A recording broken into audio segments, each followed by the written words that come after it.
You're probably here because you're finding it a little bit difficult in finding your way about leadership, finding your way on how to manage people well, and finding your way on how to grow your business as an entrepreneur. Any one of these things are the topics that we cover. I'm your host, Sean C., aka Mr. CEO at 22. I am so glad that you took the first step of being here to learn more about leadership, entrepreneurship, and management because the world needs more people like you. We will help you to invest in yourself because that's something that is worth doing. That is something that is worth learning. If you have questions about entrepreneurship, maybe you're having problems at work or you're having some leadership problems or managing other people, boy, I have news for you. We have what we call a masterclass. Most of the courses in the masterclass deal with how you can generate revenue online. It deals with leadership, how to lead in crisis, how to break through the crisis in business, in entrepreneurship, and how you can manage other people better. Now, I always say the best kind of investment is an investment in yourself. And how much money are we charging for this masterclass? Not a lot. And if you invest in one, it's yours to keep. And if it doesn't, I'll refund you, no questions asked, full refund. So why don't you try it out? Head on over to sean.c/masterclass and check out any one of the courses if it fits any one of the questions in your head. And if you have any questions, you can just put it on the comment section and we'll get in touch with you. We want to know who you are and we want to hear from you. Until then, keep leading.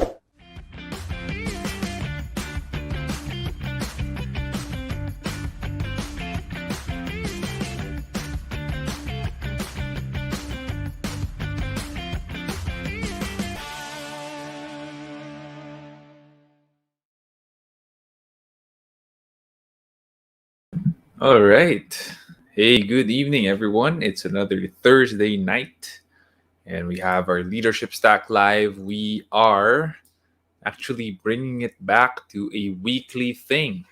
And the reason behind that is we have experimented and we hear you, and we know that a lot of people have questions on a weekly basis. Every other week might be too long a time to wait for a lot of people who are tuned in the podcast on Spotify and on YouTube.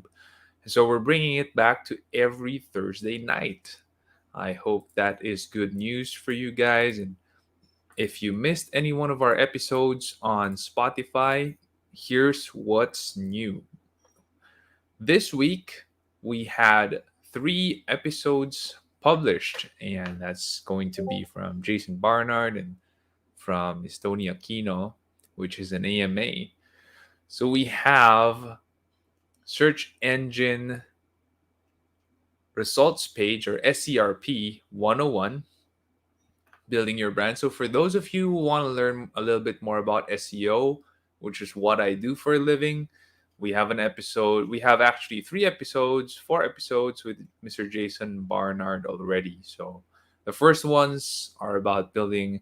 They're about the team. They're about hiring. But now we're talking about search engines. So SERP stands for Search Engine Results Page 101, building your brand, and then Search Engine Results Page 101, why branding matters. So if you want to learn about how SEO will actually affect your brand, you might want to tune in to these episodes.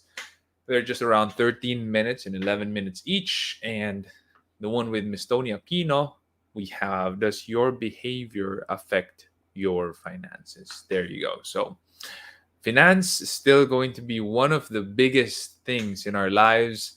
The Bible talks about money, over 1,000 verses. We have over 1,000 verses about money in the Bible, but about heaven and hell, we only have over 100 verses. So that tells you that God knows we're going to be thinking about money a lot, and we're going to have a lot of guidance about money and finances. So hope this episode helps you out. It's just 13 minutes. You might want to tune into that. And we already have 279 episodes on Spotify. Can you believe it? Since we started 2019 of July. That is quite a long way since we've started. Almost 300 episodes now, and we can't do it without you. And we hope we've added value to you, to your life, to your business, to your leadership. And please do help us by sharing episodes that have resonated with you. that brought value to you. Share it with friends, share it with family, share it with someone who you know will be helped by the episodes. Different guests, different questions, but the answers are always going to be true and consistent. There you have it. Let's get to answering some questions tonight. Guys, it's been a very long week for me. Kakapagod, and tomorrow, I still have a lot of work. I have meetings. And on Saturday, I also have work and meetings scheduled. Now, to make it clear, my company doesn't have work on Saturdays. My people don't work on Saturdays, but I work on Saturdays because that's what CEOs do. That's what CEOs do. All right. Question from Mary. Hi, Sir Sean. I'm still a student, but I have a few questions about career growth. Hi, Mary. Thanks for tuning in. And very good that you're still a student, but you are investing already in learning about business, leadership, and management by posting a question here. And hope you're tuned in right now as I answer your question. Career growth. What is career identity? How can I create my own career identity? I'm not really familiar with the term career identity, but how I'm going to take this question is from the perspective of your career path, because how you create an identity around your career is basically from your resume, from what you've been able to do, your accomplishments, your strong points in your projects. So for me, when I was starting out, I wanted to grow as a speaker, as a public speaker. So I had a super simple website with my name there, my face there.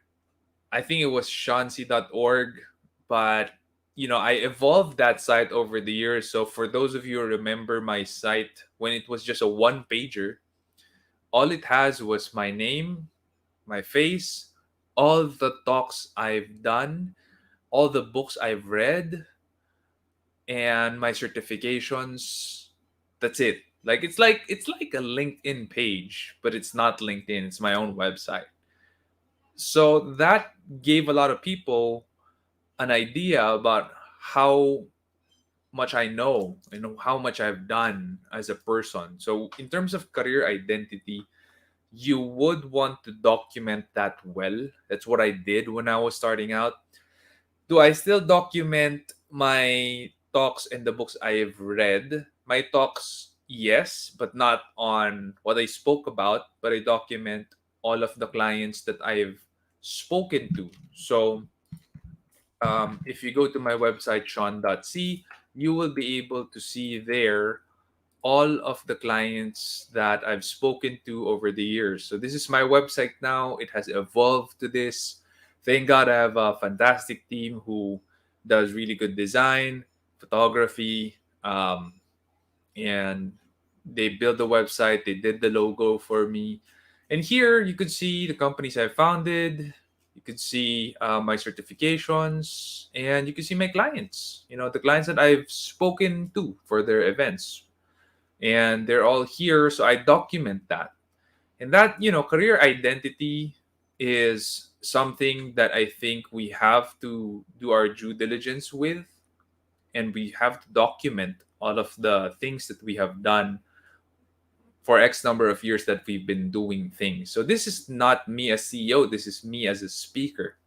And people get a really good idea of what I have done because I've spoken for the events for these companies, which are pretty big. I've spoken for TEDx. I've spoken for the government multiple times. I've spoken for big companies, 7-Eleven, Ayala Land did their workshops.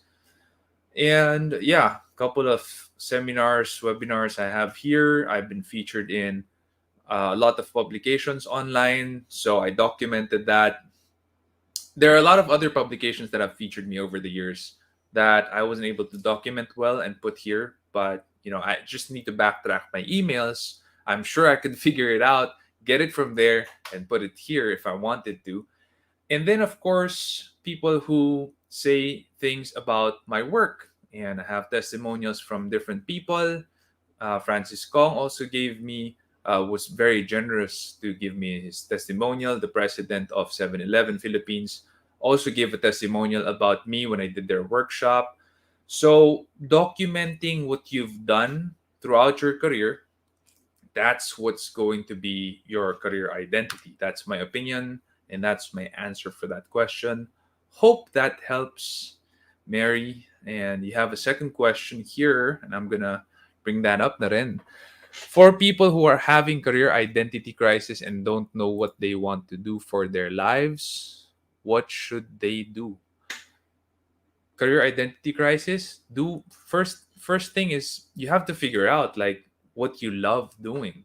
So public speaking, I showed you my website. It wasn't something that I identified as something I love doing early on, but I had a knack for it and I wanted to be better at it. And then I learned to love it as I journeyed on. That was important for me. Now, when you haven't figured out what you want to do for the rest of your life, I would say go on a discovery journey where you should try to figure out what you really want to do. And if you're stuck, you feel you're stuck in a certain career, in a certain business, I'd say delegate, or in your spare time, don't waste your spare time with mindless entertainment like watching series, YouTube, or playing computer games. Don't waste it there. Spend it on discovering things that you might like doing, right? So some people I know would spend it on photography. Some people like me would spend it on public speaking because I do have some time to spare. Like tomorrow I'm being asked to speak for a certain big company, and I would make some time for that for sure, right? So there is time that you can make to try and discover what you want to do in life, and you have to allot that time.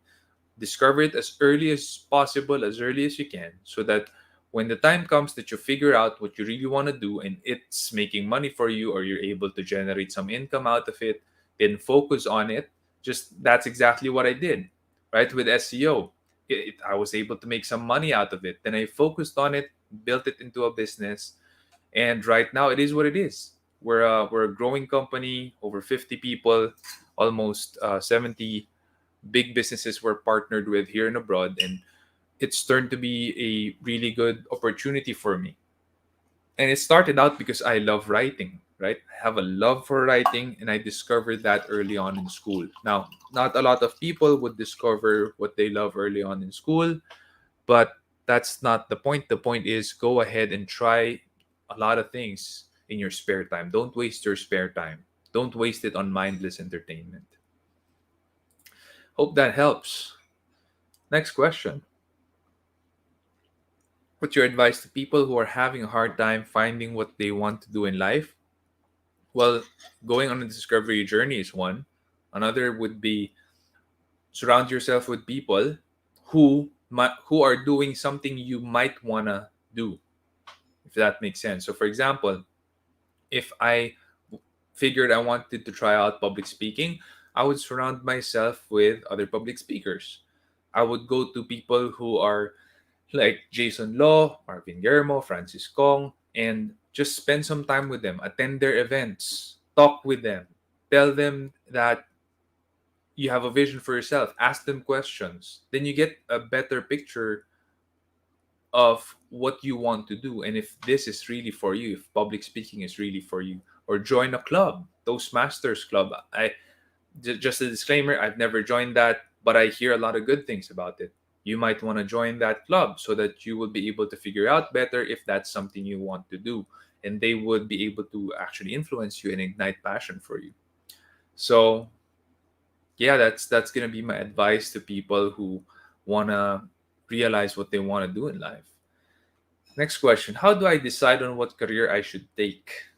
Number one, you have to be really good at it. Number two, you have to love it. Because if you don't love it, there are so many parts and facets of a job that you're almost guaranteed to not love a job 100%. I'm a businessman, I'm CEO. There are parts of my work that I don't like. I don't like firing people. I don't like firing people.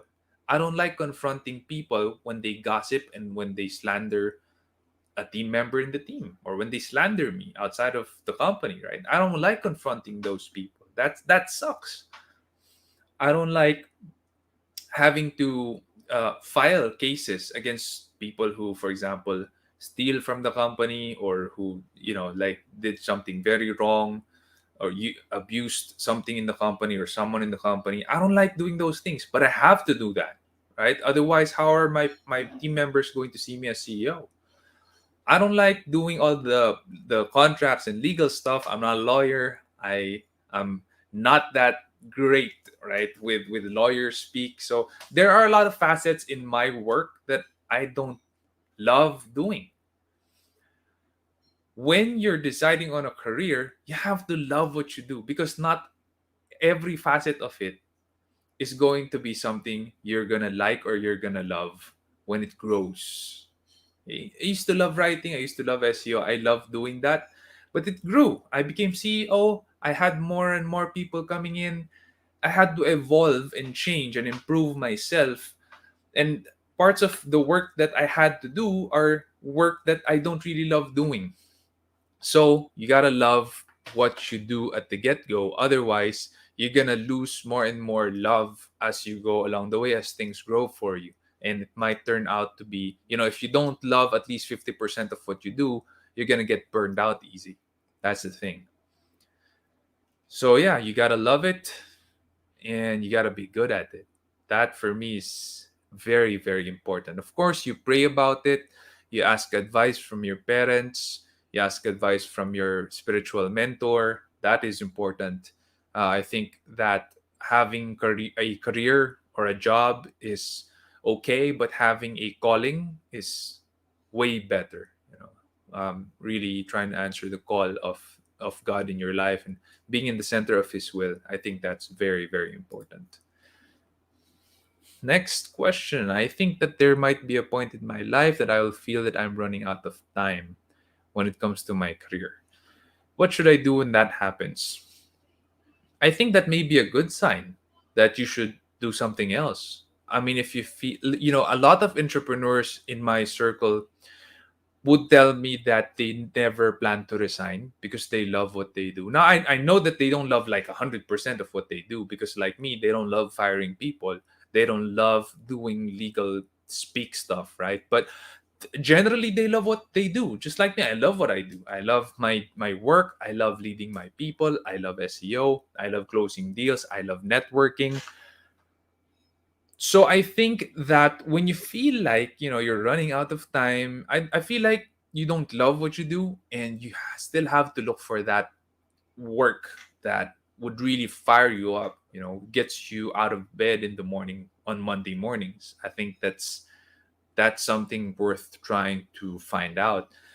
Personally, I love and, I'm energized. Monday morning, when work comes, I'm energized. That's how much I love what I do. I think you have to look for that in your life, because when you just feel like, my career is, time's running out for my career, I don't think you're in the right place. I don't think you're in the right career. I think that you need something different. Hope that helps. Question from Zoe: how would I know if I had chosen the right career? Hmm. Well, feedback. I think that's the number one thing. If you keep on constantly getting good feedback from your peers, from your leaders, that you're excellent in what you do, they appreciate your work, and you have a sense of fulfillment as well. So that's also feedback. That's emotional feedback within yourself. When you have a sense of fulfillment with what you do, and you're getting good feedback from your peers and leaders that you're consistently doing a good job, meaning you're competent at what you do, I think you might have hit the right career spot on. How do I constantly excel and advance in my career? Go the extra mile. Keep going the extra mile. I'm a CEO. One of the things that I look for people in my team is if they keep improving and going the extra mile and challenging themselves to do hard things, right? To really going past their limits. I look at that and I notice that, and I take note of that, so that the next time they ask for a raise, I know they deserve a raise. Right? So that's what I look at.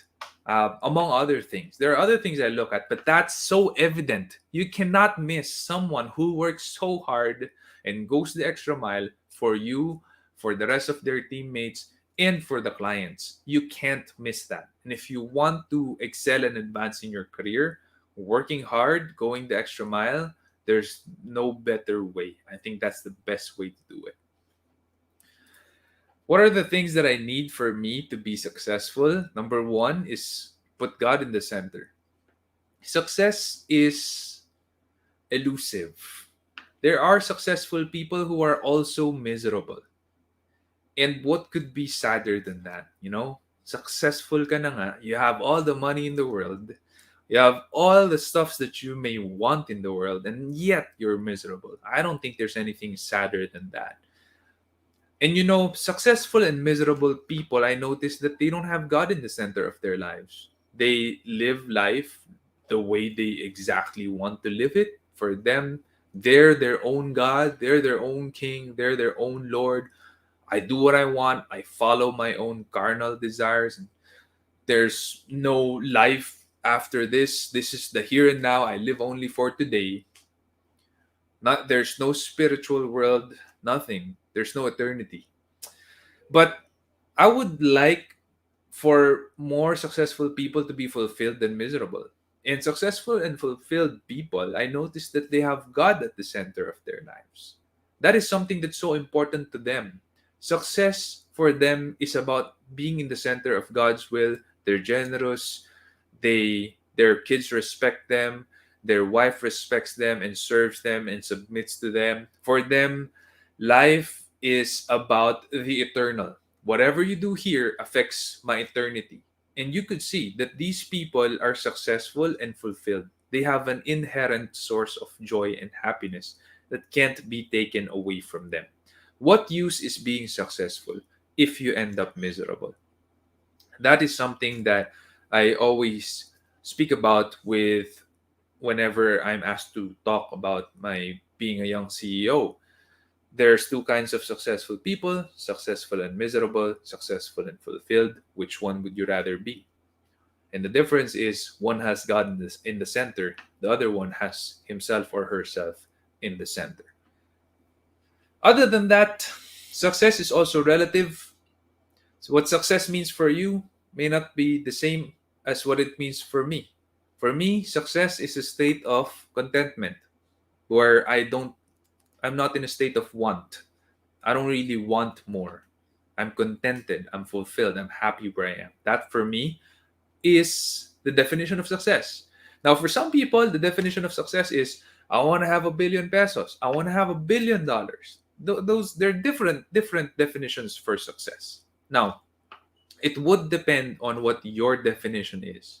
But whatever that is, I'm telling you now, for you to be successful and fulfilled and not successful and miserable, you gotta have God in the center. Some things that I would advise for you to also have is an attitude of gratitude.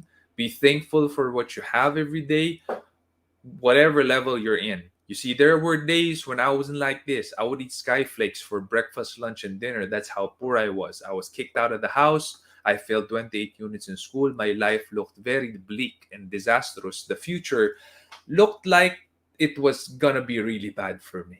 That's who I was. That's where I was. And so coming from there to where I am today, every day is surreal for me. Every day I'm thankful. Every day I thank God for what I have. Having an attitude of gratitude for me is so important to be successful, because if you don't have that, you know what you're going to have? A sense of entitlement. And having an attitude of entitlement is dangerous. It's going to wreck you. Even if you're CEO and you're entitled, it's going to wreck you. Because if you're entitled to work output from your employees, you're always thinking, they're my employees, I pay them, dapat ganito, dapat ganyan. It's going to wreck you. It's going to make you spew toxicity to your people.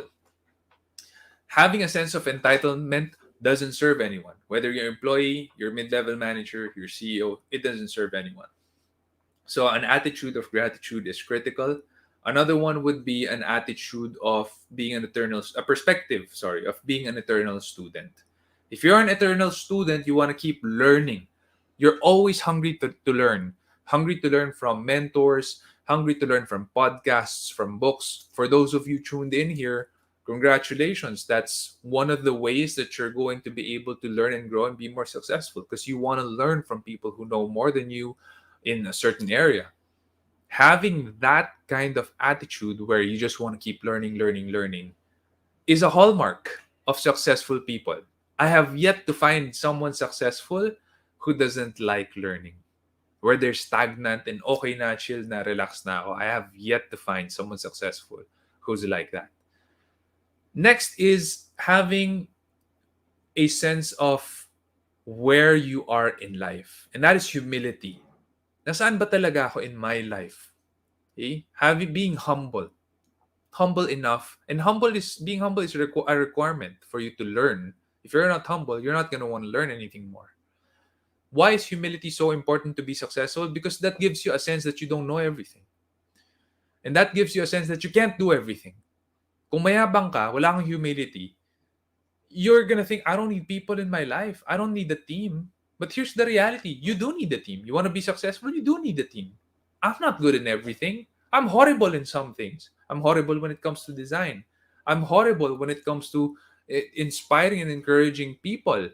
Honestly, I'm a motivational speaker, but I think inspiration should come from within. It should not come from external means. And people who expect it from external means, I'm horrible in encouraging them. Right? I'm not a rara, let's go, let's do it, fight kind of speaker if ever you've heard me speak. I'm more of a logical, data-driven, storytelling kind of guy. So there are things I'm horrible with. I'm horrible with coding. You ask me to program something from the ground up, I can't do it. There are things I'm horrible with, right? And I need a team. If mayabang ka, you're egotistic, ego-driven, you're not humble, you're never going to be successful, because you're always going to think, I don't need people in my life. That's wrong. That's not going to help. Another attitude you need to have to be successful is an attitude of being driven, working hard, going the extra mile.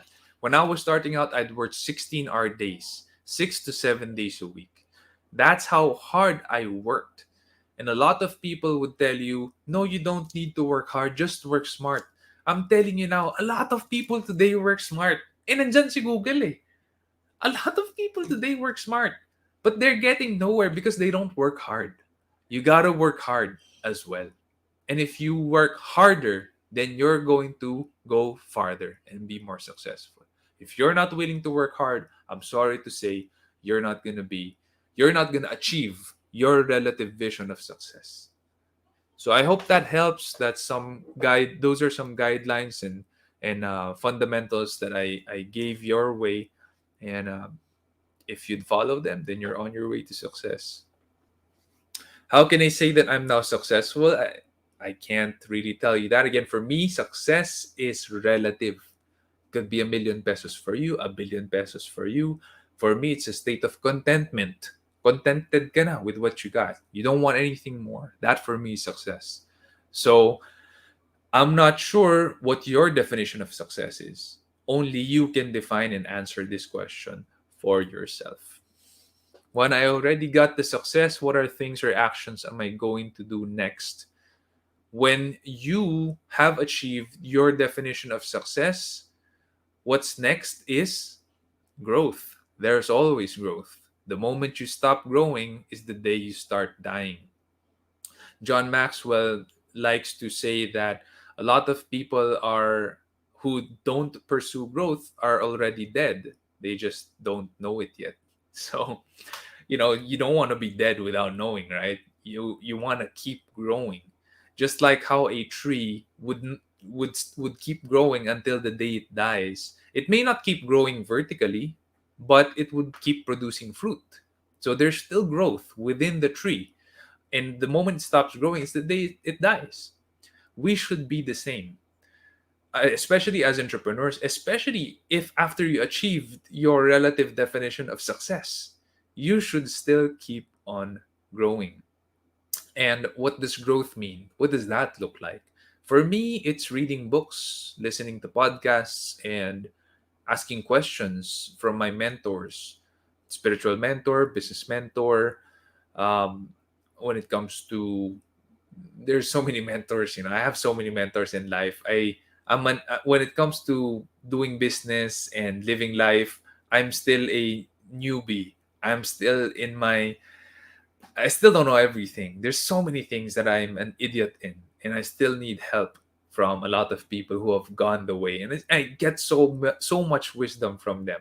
So growth is infinite. You just gotta keep growing until the day you die. And I think even in our lifetime, we can't know it all. We can't learn it all. We can't say it all. So learning and growth is what is going to keep us fueled until that day when God calls us back home. From Kathleen, how can I fast track my career? A lot of people would want to do this, no? Nagmamadali. And, I can only tell you in my case what I did. I started SEO Hacker when I was 22, and it wasn't great. That's what I could tell you guys. It wasn't great. It wasn't fancy. I got nothing. There was no fancy office, no carpeted floors. It's not a well lit room. The air conditioning was horrible. It was at the attic of my parents' house. It was dusty. I would sneeze. I'd have allergic rhinitis there. And I'd work on an 8-year-old Asus laptop that would take 30 minutes to boot. 30 minutes po bago mag-start yung Windows ng Asus laptop ko. That's how long it takes for that laptop to be usable for me. So I started like that, and 11 years now. It's been 11 years now, and I could tell you there is no real way to hyper speed the growth of your business without making sacrifices. What do I mean? If I wanted to grow SEO Hacker from 0 to like 100 people within the first 5 years, which didn't happen, by the way, I would have to get investors and give them equity. Equity is both precious and worthless. What does that mean? When I give you 50% of my business at the beginning, it's worthless. No one will pay anything for that. Kasi wala pa eh. It hasn't flown. There's no revenue. There's no public uh, trail of what the business has achieved. It's worth nothing. But it's also very expensive because the moment that you gain traction and the business is now worth a lot, then 50% is worth a fortune. So if I want to grow it hyperspeed, first 5 years, 0 or 1 employee to 100 employees, I could have gotten investors, which I didn't do. It's been 11 years now. We're somewhere a little bit over 50 team members right now. And growing it slow has helped me nurture and experience a wealth of things that I would never have had if I tried to hyper speed it. When you, Kathleen, ask how do you fast track your career, my advice is don't be too impatient. Learn everything you can learn from where you are. Be a master of what you do because that's what's going to serve you long term. That's what people are going to look for from you long term. So don't be too impatient. People who skip jobs, I'm telling you now, I'm CEO. All the people that we hire, the resumes go to me as well. And whenever there's someone who I notice 1 year, 2 years lang sa mga companies na pinuntahan niya, we pass on that. We don't hire that person. But if there's someone who stayed 14 years, 10 years, we hire that person. Okay? There's a high chance of us hiring that person. But if it's just 1 year, 2 years, no way are we going to hire that person. There's no way. Because we know they're just job hopping, they're a mercenary, they're just looking for money.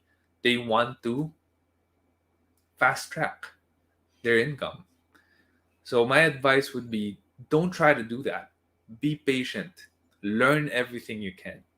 And then it will pay off in dividends after your patience, after your time of patience. Might be after 5, 10 years. Might be after 5, 10 years, and then you will see a hyper growth. But you have to be patient. You have to learn to wait. Should I follow my passion or interests and make it as my career? I would say that if you want to choose a career, it should definitely be something that you love. When you say passion, it's something you're willing to sacrifice for. So, being passionate about photography, videography, for example, that's so common, I know. Making that as your career might be a good start.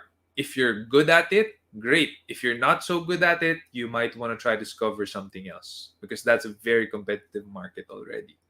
So it would depend on what you're passionate about. If you're so passionate about playing chess, for example, I don't think you're going to make a lot of money turning that into a career.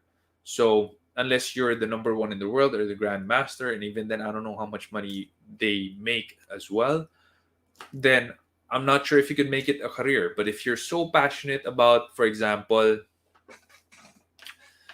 AI, building in artificial intelligences, I think that's a very, very good business right now. If you know how to do it, you're very passionate at it, that's fantastic. So it would depend on what you're passionate in. It would depend on what you're passionate in, if it's a good business or not. What if I fail when I pursue the career I want in my life? What should I do? Try again. Try again, because if you fail at it, there chances are a lot of people also failed at it. A lot of people probably also failed at it, and not a lot of them tried again. This is why I mentioned humility as being one of the things that is required or is fundamental for you to find success, lasting, fulfilling success in your life. You have to have humility. Because if you fail, usually you're hurt, you go home, you don't want to try again because of pride and ego. That's dangerous. But when you're humble, you know this is what I want. I'm going to suck it up and I'm going to try again. That's what makes for a great person. Show up, try again. Show up, try again. When you fail, try again. If it's really the career you want in your life, show up, try again. That's all you got to do. Try to improve, research, evaluate your failures, what happened there, how can I improve that, so that this time that I'm trying again, I'm going to be able to make it. I'm going to make the cut. They're going to get me. I'm going to get a good pay grade. I'm going to be the best in the team. That will make you a successful, fulfilling career. What should I do when I'm really struggling to make a decision or whether to take the job or not? There's a lot of factors behind that. Maybe it's salary, maybe it's people that the people who interviewed you are not that pleasant. Maybe it's the CEO, the founder, you've read something about him or her that you don't agree with. Maybe it's some of their clients, I don't know. There's so many factors behind this question. But in my opinion, if you're struggling, that's not a good sign. That means there's something that you have to first get over with, or to flesh out, or to resolve within yourself with this job that you're about to take. And if you don't resolve that and you just say yes and you take the job, it might create a bigger internal turmoil in your heart, and might make it difficult for you to sleep, might start an anxiety problem for you. So I would suggest for you to first resolve whatever it is that you're hesitant with or you're struggling with before you take the job. Is there a difference between career advancement and career progression? I think not. I think they're pretty much the same. So advancement, progression is when you're evolving in your role, in the scope of your work, the people you manage, your expertise and specialization. I think it's the same. Question from V: what do you do when you or a team member is having trouble meeting KPIs? Talk with someone who has met the KPI repeatedly. Talk with an expert who has been able to do it and who can do it with their eyes closed. Then they can lead you and guide you. It takes humility to do that. But again, humility is one of the hallmarks of successful people. So just go ahead, hit them up, approach them, ask them, how did you do it? How can you make it? How can I do it like you did? How is it easy for you to do this? That'll help you a lot. That will make sure you hit your KPIs. How do I push myself to grow in my career without burning myself out? Well, balance it. When you work hard, that's okay.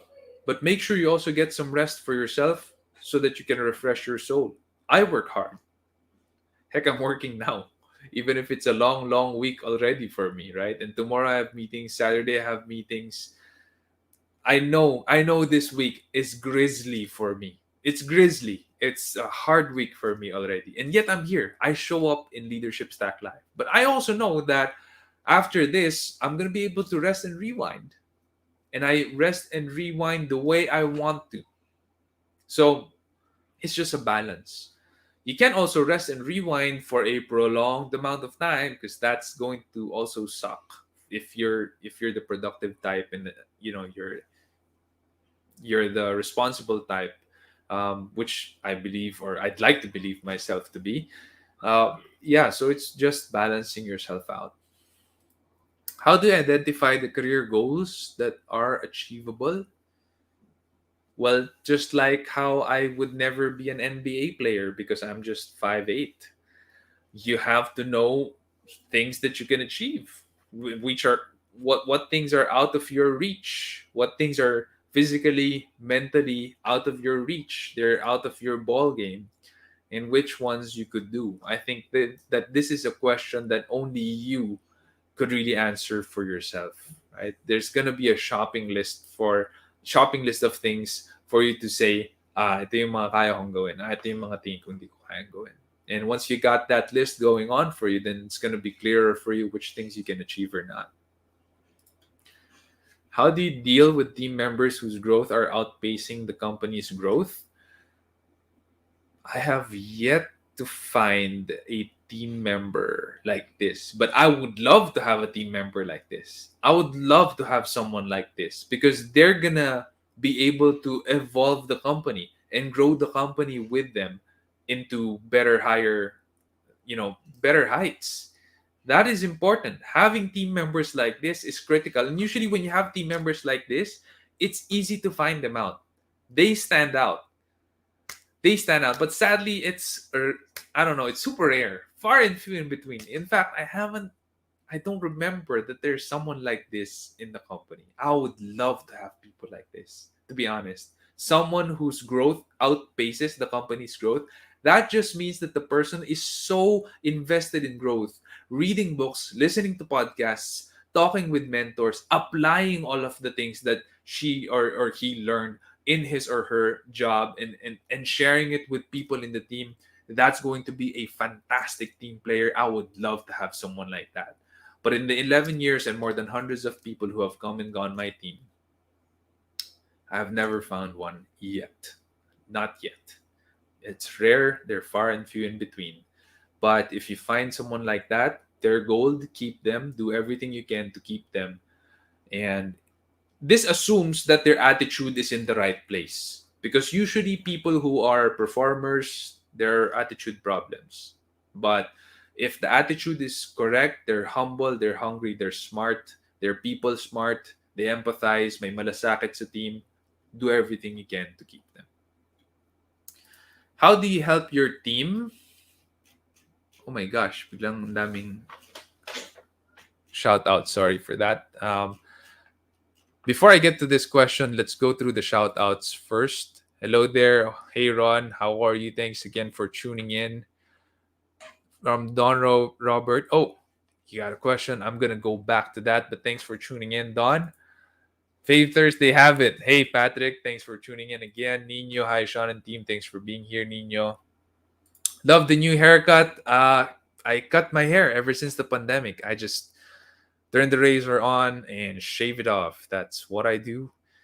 And yeah, this is like the Sean C style. And I don't know if you noticed, but it changes every time because I don't know what kind of cut I should stick with. So, and I haven't memorized the way I cut my hair as well. So, and I don't see it. I mean, I don't see me cutting my hair, right? I have a mirror, but that's it. So here at the back, it's all butchered up. Like it's horrible. And I have a client meeting tomorrow face to face. So I need your prayers, guys. Yeah. Mark Zuckerberg is very data centric. Yep. Yeah, he is. And a lot of people find him eccentric or special or different because of that. From Michelle, hey Michelle, if you don't work hard, you won't achieve your relative view of success. Yeah, I truly believe that. I truly believe that. Are you going public IPO? I don't know. Right now, it's not in the plans. Right now, it's not. Yeah, right now, it's not in the plans. But who knows, right? Only God knows. How do you keep yourself essential? Okay, so Nim has a question here. Nim, thanks for tuning in. Really appreciate you being here tonight. And I'll get back to your question. Should you depend on job security? Okay, another question from Ron. I'm going to get back to that. I'm going to get back to those questions. Okay, dami nating tanong. Wow. I don't know if we're going to finish on time. I think I've overstayed in some question over answered. So I'm going to. Okay, where were we? Team members reached. Okay. How to identify the career goals? Okay, we're done with that. We're done with this. How do you help your team members build and reach their career vision? First and foremost, you have to first identify what their vision is. So that's asking them, hey, for example, hey V, at what age do you want to have a car? What age do you want to have your own house and lot? People have their vision. People know what they want in life and when. A lot of people know they want to have their own car by this age. They want to have their own house or their own townhouse or condo unit by this age. So they have their vision. You just have to ask them, what's your vision for yourself, right? And then build the career vision around that. So for example, oh, you want your own condo unit by, I don't know, 30 years old. So how much money should you be making right now? Oh, you need to be making this much money per month. Okay, in order for me to be able to give you that, this is what I need from you. Can you do that? Can you commit that for a year or two and see if you're consistent with that? And if you are, then we can discuss how much money you can get, as a salary from me. So it doesn't take a long time to do this. It's just one seating, talk with your people. That's it. You can already discuss this with them. But the problem is if they don't have a vision for their life, or if they don't want to share that vision with you, then you have a problem, because then what are you going to be able to work with? I don't think you can work with that. So your people have to trust you at a certain level where it's enough for them to let you know their vision for themselves. And if they think that you're really going to want to help them, then they're going to be honest with you and they're going to share that with you. What support would you give team members with mental health or personal concerns so that they can achieve their career growth? Mental health and personal concerns are legitimate concerns for us in the team. So whenever someone like files a leave for mental health stuff, we allow that, we support that, and we take mental note of people who have like mental health problems, and we make sure that we consider their situation with the projects that we have with them, and how we talk with them, and how much stress they have in terms of their workload. So it is something that is not like announced or spoken out loud in the team, because we also want to keep things confidential to the people who have or struggle with these things. But we take mental note of these people, and we make sure that we consider these kinds of concerns that they have, these kinds of struggles that they have, and we also mold their workload around these concerns. What do you consider before promoting a team member? Malasakit is very important, so they have to have a lot of concern for the company, for the management, for the rest of the team, for our clients. If they're concerned, they show concern, they show malasakit, then that is a big plus. And that's evidently seen if someone goes the extra mile, really works hard for the client, for the people in the team, really supports them, really bumps up to management any concern they think is legitimate. They practice our core values. That's a big deal for us. We see that the person is really practicing our core values. That's a big plus. Clients love them. They always get good word from other people in the team, from clients, and from the management. That's a big plus. There's so many things that we triangulate from for us to see and say if someone deserves a promotion. And we're actually quite lenient in promoting people in terms of their position in the company and their financial package with us. We're actually quite lenient, I'd say. That's because the company is also generous when it comes to the packages that we give. But it also goes to say that we first want proven team members. So probationary, when someone comes in as a probie or probationary team member, we're a little bit tough with them, and we're a little bit more, I'd say, stingy when it comes to the package. That's because we want to see, are you gonna stick it out, or are you just here for the money?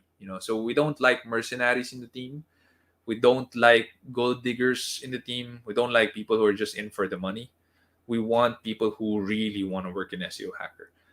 And over the years, we do give a really good and generous pay package over the years, but not in the first 6 months. So yeah, hope that helps. For you guys who want to apply, just send over your resume to hr@seo-hacker.com. We are hiring right now for a lot of positions. Or hit me up on Discord or in the Facebook group. Just hit us up. We're still hiring. If you want to try and apply and be part of the SEO Hacker team, do let me know. What advice would you give a team member who wants to ask for a promotion but is scared of being turned down? Then maybe you're not yet maybe you shouldn't be promoted yet because you're scared of being turned down. I mean, if you're scared of being turned down, that's because of ego, right? It's going to hurt your ego, so you're scared. I don't think that someone who puts ego above work or above what is required of himself or herself from work deserves a promotion. So you have to be humble enough to know that you could be turned down. And I do that all the time when it comes to sales. I still sell, as CEO, I still sell our SEO package to our clients or potential clients. And I could be turned down, honestly, right? The client could say, Sean, mahal nyo eh, kaya hindi namin kayo kinuha. Fine, right? But I eat that for breakfast. And I don't put my ego in the way where I say, nah, this client might turn me down. Nah, ito tingin ko walang pera to kaya hindi na pitch dyan, hindi na magbebenta dyan kasi tingin ko walang pera yan. Or tingin ko itong client na to masyadong mapili or masyadong mahirap kausap kaya hindi na, I won't even try. I don't say that because my duty is to generate more revenue for our people in the team so I can give better livelihoods and help the economy more when it comes to SEO Hacker and its people. So I go out of my way, put my ego aside, take on humility, and pitch to the client, even if I know I'm gonna be turned down. Now, if you're a team member, kilala mo na yung leaders mo eh. Ba't ka ba matatakot na ma-turn down? Right? So it's I don't think that someone who is scared of being turned down deserves a promotion. I don't think so. What are the top traits you've seen so far in team members who experienced massive career growth, and how do you help the others cultivate those traits? For me, I would say they're curious, they're experimentative, they try new things that they're not sure of, but they're trying it in a spirit of having a positive outcome, and they see it through to the end, meaning they don't start an experiment that they abandon. They respect their work, they come to work on time, they work hard, they go the extra mile, put in the hours required, they take care of their clients, they take care of their teammates.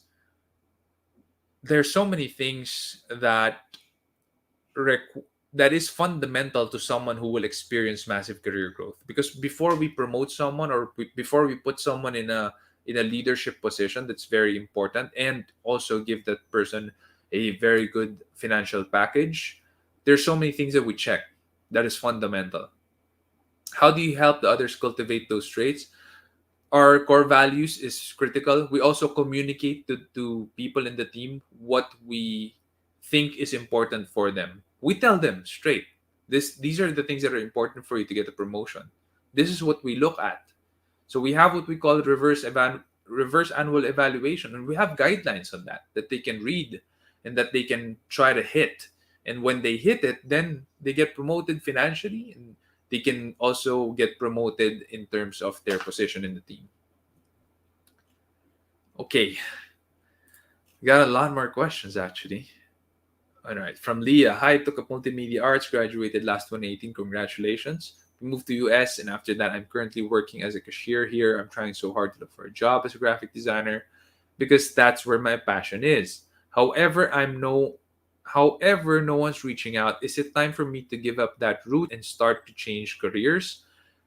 Actually, no. If you really love being a graphic designer, I think that you should pursue that 100% before throwing in the towel.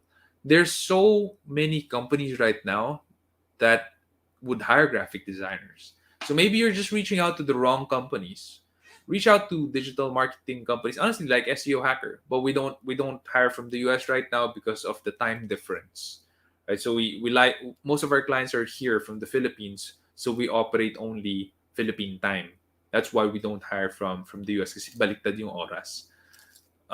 But I'm sure like so many companies in the US would be hiring graphic designers. So I'd say just keep on trying. Don't give up. If that's really what you want to do, don't give up. Keep trying. You're bound to find a company that's hiring for graphic design, and they're bound to hire you. Of course, there is the fact that you have to keep praying. Pray first. Nah, Lord, is this the route you want me to take? Should I do graphic design? Please send me to a company you want me to serve and work for, and who will pay me right and treat me right. And I think, God hears your prayers. God hears your prayers. How do I overcome getting confused in yung pabago-bagong isip when it comes to what career path I should take? Get committed. Like, there's no other way. I mean, you could ask the exact same question from me about a boyfriend, a girlfriend, a husband, or a wife. And all I could tell you is you just have to learn to get committed. There's no other way, right? And what I mean by committed or commitment is this. This story gives you a good picture. There's a farmer with a chicken and a pig, and the farmer's relatives and friends are coming over. He goes to the chicken and asks, "Hey chicken, what can you contribute to this party?" And the chicken says, "I can contribute my eggs, take however many you like and get it." Okay, great. He goes to the pig and he asks the pig, "Hey pig, what can you contribute to this party?" And the pig looks at him and says, "I got nothing but myself," right? So the pig was committed. The chicken was willing to contribute, but the pig was committed. And I'd say for you to not get confused and to not have a, pabago-bagong isip, you got to get committed. That's it. Give yourself 100% to that something. Don't have one foot in the door and one foot out. Next question. I can feel the pressure right now since I can't seem to know what career I really want to take permanently, and I can't help but compare myself to others. Okay, how can I overcome that? So yeah, definitely pray. I think your question. This is also your question. How do I fight career anxiety? I'm feeling lost and anxious that I lack direction in my career. How do I power through this quarter life crisis I'm experiencing? Can you provide practical tips to handle this? Definitely prayer. Prayer works 100%. 100%. Try it. Pray. Have faith. That works 100%. So ask God what direction He wants you to take in life. That works. That's the first thing I'd tell you to do. And the next steps, which are for me just bonuses or more of parang yeah, more of like icing on the cake, because the cake is pray. You have to pray. You have to ask God what direction you take. That's really what you must do. No questions asked. It's a necessity. It's critical. You have to pray about it. All of these extra tips I'm giving, it's icing on the cake. Whether you do this or not, you must pray for your direction. I'd say go look for a mentor. Go look for a mentor who is happy with his or her career and who might have a career that you also might like. So for example, if there's so many financial advisors today. Tony Aquino was our guest. She's a financial advisor. You might want to talk to someone like her. Hey, how is it like being a financial advisor? What are the challenges? What are the pros? What's the payoff like? What how's your life like right now? What were the tough times for you? How many times did you cry before you got there? Right. So these are questions that you might want to ask a mentor who would be uh, able to get you out of this rut. So look for a mentor, ask him or her questions. I think that would help a lot. Another would be listen to podcasts about careers that you might be interested in. So there has to be a point in time where you're interested in something, because I'm sure that as a human being, you've tried out so many things in life. And if you haven't, then go ahead and try what you think would be interesting for you. And once you try that out, look for people who are really good in those things already or who have gone the way, and ask them, what was it like? What were the challenges? What were the times that you were on your knees? What were the times that you cried already? What did that look like for you? How did you get back up? That's going to paint a very good picture for you as to whether or not you should go that route in their career as well. And it's all about discovery. You're in this crisis right now because you haven't discovered yet what you really want to do in life. You're stuck in a rut, you've been blocked, you can't see farther. And for you to be able to lift these things, you just have to go out of your way, discover more things about yourself, what you really want to do, and then ask people who have gone the way so that they can really let you know if this is the way you want to go. I hope that helps. Um, from Mitch, how does one create a career growth roadmap? How did you create yours? Okay, my roadmap, I would say, was really a series of divine interventions. So I can't really tell you, Mitch, I wrote my roadmap. I can't say that. I'd be lying if I did. Because my life, my business was a series of divine interventions. It was God's leading step by step. I didn't think of creating a business. I actually didn't like when I was younger, I didn't think I wanted to be a businessman. My dream is to have a business. My dream is to make X number of pesos per month or per year. I didn't think about these things. And when I started SEO Hacker, it was a blog. That's it. I didn't intend for it to be a business. I didn't think for registering it in DTI or SEC. It was just a blog. And people started inquiring, people started hiring me. The work started piling up. I had to outsource people, and then the people I outsourced started to falter when it comes to the quality of work and the deadline. So I had to hire full-time people, and I had to rent my first office. So it's a series of, I'd say, divine interventions for me. But in terms of career growth roadmap, I'd say if you ever need to make one, it should stem from your vision in life and your milestones in life. So for example, with me, I wanted to get married at 25. I didn't have a girlfriend then, but I knew I wanted to get married at 25 because I wanted to have kids at this age, at that age. Okay, so with that in mind, with that vision in place, how much money should I be making when I'm 21, 22, 23, 24? How much money should I be saving? How many assets should I have? Should I be spending on liabilities like a car already during that time? Will that be critical for me when it comes to dating? I could see the road better because I have milestones in my life that I want to achieve. So if you have milestones in your life, like at what age do you want to get married? At what age do you want to have your own condo, townhouse, car, whatever? That's going to help you create a roadmap for yourself. And then you could see how your career would play into that. Okay? Hindi nauuna yung career. Usually your vision for your life gets there first, and then your career would pan out, and then you can have your career growth roadmap. Hope that helps. Okay, I'm gonna choose the questions na we have so many questions still, that I can't get to all of them already. So I'm gonna be picking. How can one bounce back from a career failure and rebuild lost self confidence? I think this is pretty interesting. Um, when you sorry for the dog. I'm sure you guys could hear that, but um, let me just try to have a few minutes and get to that. I'm so sorry for this.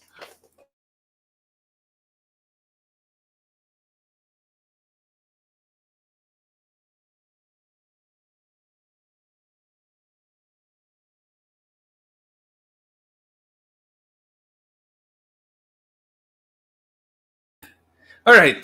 Sorry for that. I'm glad. Oh, you're all still here. Thank you. Thank you for still being here, all of you. Um, how can one bounce back from a career failure? Okay. Career, when you say career failure, it means you bombed your career. Like you made something so horrible that it just stinks. And people know it stinks, right? So for me, that's a career failure. Hindi career failure yung nagkamali ako, I got fired, and that's not a career failure for me. When you get fired and you think it's the end of the world, a career failure would be you got fired, and what you got fired for was really, really bad. And it was because of a gross incompetence in your case, or a fatal mistake that you did. And rebuild self-confidence. Okay, so first off, when it comes to self-confidence, you should not identify your career as who you are, because your career should not dictate your identity. Your career should not dictate your identity. Your identity is, first and foremost, you're a child of God. You were created in His image and likeness. Your confidence should be there, intact, in that knowledge, in that truth, fundamental truth. So, whatever happens, you're created in the image and likeness of God. There's nothing to be ashamed of when it comes to that. You get your self confidence from that statement, not from your career.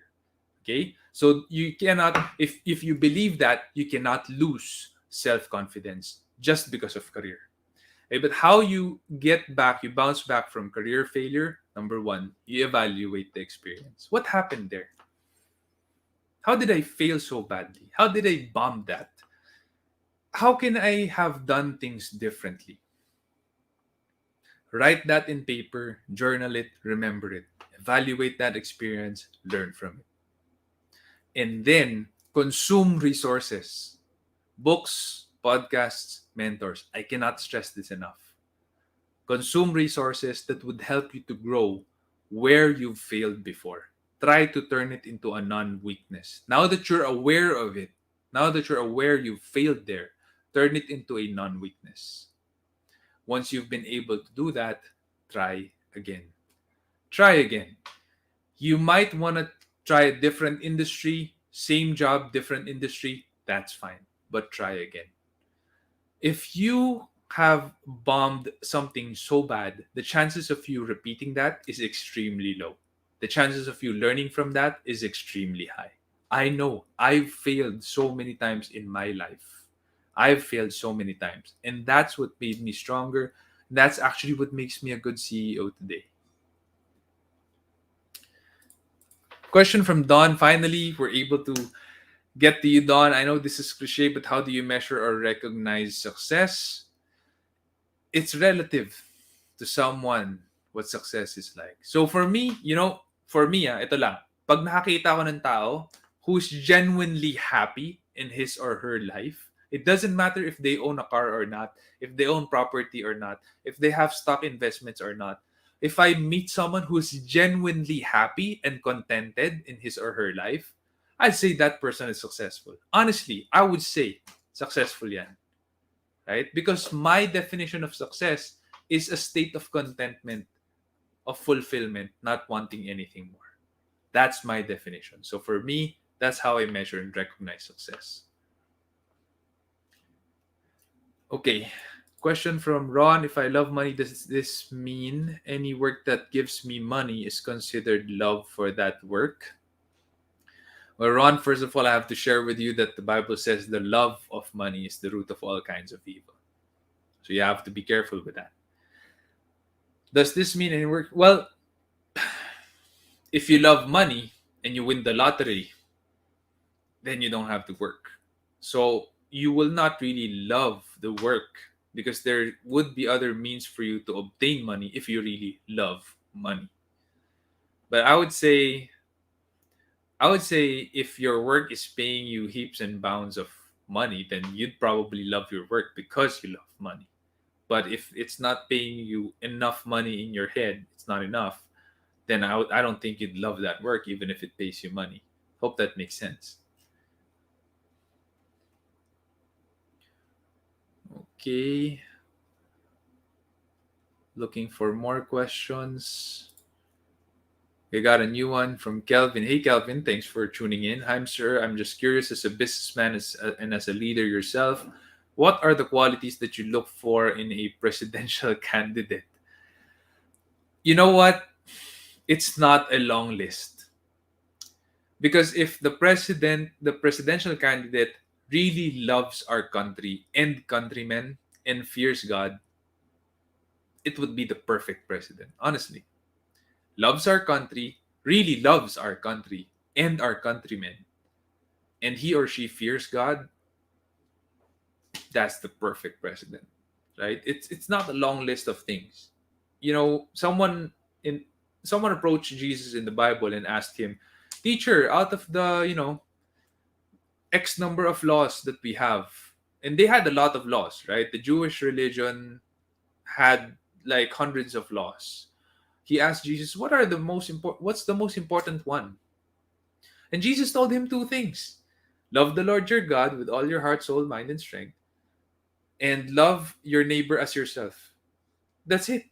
There's just two things. If you are able to do those two things, you fulfill the law, the entire law, the 100 plus things in the law.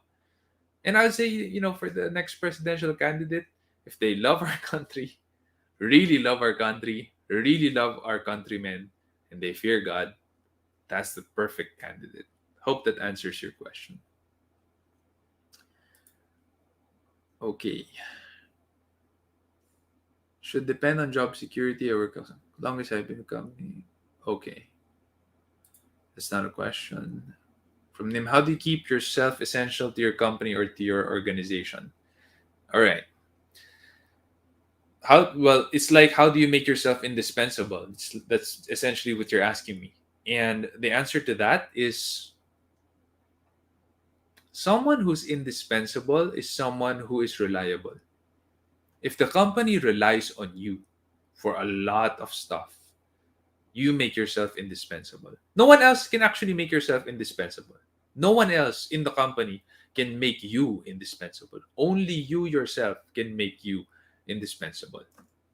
Okay, so you would recognize what you do that is essential and indispensable for the company, and they rely on you on these things. Now, if you do a lot of these indispensable things that the company relies on, then you yourself are essentially indispensable. As to what these things are, it would depend on what your position is. It would depend on what company you're in, what organization you're in. So you would know how to make yourself indispensable. But doing things that are essential to the company and the company relies on you for that to be fulfilled would make you indispensable. Okay? Word of warning though, don't use that to hostage the company to do things that you want it to do for you or you want it to pay you for. That's not a good reason for you to develop indispensable traits or to have indispensable responsibilities. Hostaging the company, hostaging team members, playing bureaucracy and politics would hit your reputation hard. And, reputation and honor is a big deal. It is a big deal. That's going to come back and bite you back someday. So, yeah, I have to tell you that as well. Hope that answers your question, Nim. From Vian, hi Sir Sean, how do you motivate yourself? What are your hacks for morning and night routines? Morning routine, not much, but I do have my nourishment. I swallow 2 cloves of garlic in the morning, first thing in the morning with water.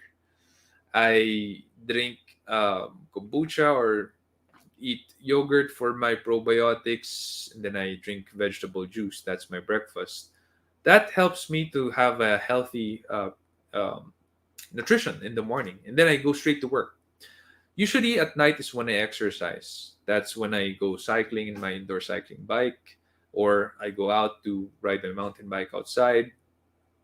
As for motivation, it's more of really, every day actually I'm thankful for where I am, what I have, who I am, what God has done for me every day. And if you have a spirit of gratitude, that should keep you going. That's the best kind of motivation, a spirit of gratitude.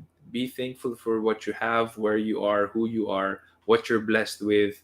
Be thankful for your parents. You didn't choose them, God gave them to you. Be thankful for your siblings. You didn't choose them, God gave them to you. Be thankful for your country. You didn't choose your country, God gave that to you, or God gave you to it. Could be the other way around. Be thankful for your gender. You didn't choose that, but God blessed you with whatever gender you have, right? Be thankful for these things you didn't choose. God gave it to you. These are things that are sovereign. Only He can decide for you. And being thankful for these things, I find, is a great source of motivation for a lot of people. Hope that helps, Vian, and hope that helps you keep motivated for a very, very long period of time. Mitch, you're very welcome. Thursday Habit. Thank you so much. I do hope that you're able to tune in every Thursday, as I'm going to be committing to be here every Thursday. As you all know, I have a newborn baby. That's the reason why I missed a couple of Thursdays. But, every Thursday talaga dapat we want to be here. And we're bringing it back every Thursday na tayo ulit. So, I've gone over time and I still haven't finished the rest of the questions, but I hope I added value to you tonight with the questions that I have answered. I hope that you learned more than more than what you hope to learn. And if you haven't joined our Facebook group yet, just type this URL down there, leadme.ph/Facebook, will take you to our Facebook group where I am present and where the rest of the leadership staff team is present. We are collaborating there. We're answering questions there. We're gathering questions there as well to be answered for Leadership Stack Live every Thursday night at 8 p.m. Guys, thank you so much for tuning in, for watching tonight. I really appreciate you from the bottom of my heart. Thank you so much. Thank you for sharing our Spotify channel. Thank you for sharing our YouTube channel. That means so much to me. That means so much to the Leadership Stack team.